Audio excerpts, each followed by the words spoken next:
I have to ask you about this moment you said that we're in. We have to recognize the moment we are in. You are the person who David Frum was writing about. You are younger than 36 years old. You have lived in a weird world of democracy where what the people want, what the people vote for, but what the people get are not aligned. Tell me about this moment that we're in.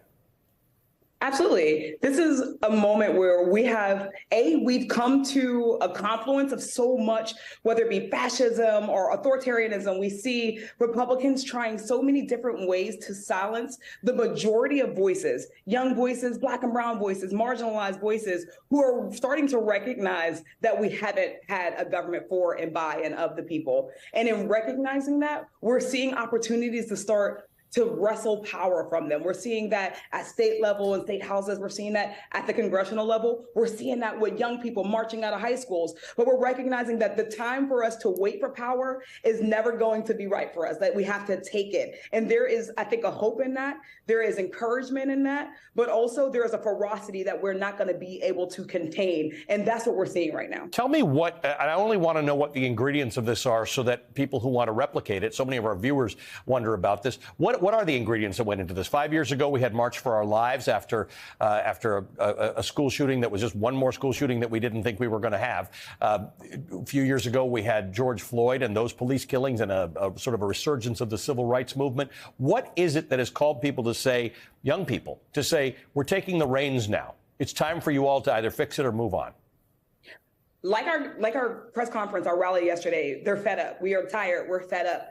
We are sick of seeing young kids dying in school, sick of seeing kids have to do active shooter drills. We're sick of our climate crisis being out of control. But also, I think that there is a moment where young people are realizing that their voice matters. We're realizing that there are actions we can take. And as we get incremental victories, as we see our Justin Joneses and our Maxwell Frost and our AOCs, we're seeing folks who are coming in and showing us that there's a pathway.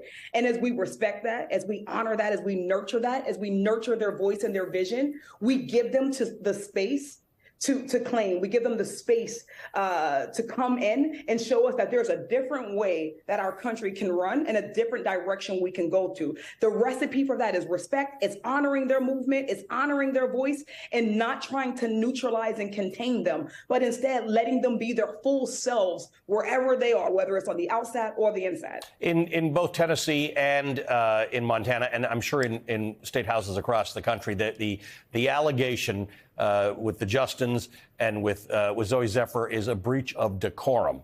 I can imagine why a lot of young people get fed up with that nonsense, right? This is what we're talking about. We've got people dying in schools every week. We got a climate, an earth that's burning. We've got women's rights being taken away, and decorum is your thing that you're hanging on to?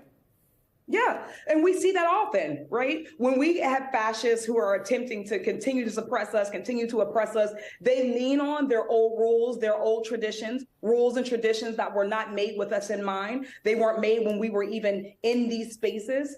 But what they're doing is they're going to try to respectability us, try to shame us into civility. But the reality is that nonviolent doesn't mean peaceful. We're not coming peacefully. We're coming in pain. We're coming in passion. We're coming in power. But we're not coming here to make you comfortable. And we're not going to abide by rules that keep us from the liberation that we're looking for, or keep us from the policy change we're looking for. And in fact, when you talked about liberation in your campaign, even some Democrats came for you because you were breaking the China.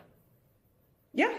You know, I get it. We get it. Young voices get that often, right? When you are an organizer, an activist, and you're coming into these legislative spaces, they want us to move a certain way. They want us to respect the tradition that we recognize just hasn't worked. And we're coming saying that our lived experiences, the urgency of now calls for us to move differently. And we need a little bit of respect for that. And there are some folks who are going to move, but there are also some folks who need to be moved. And that's all right, too.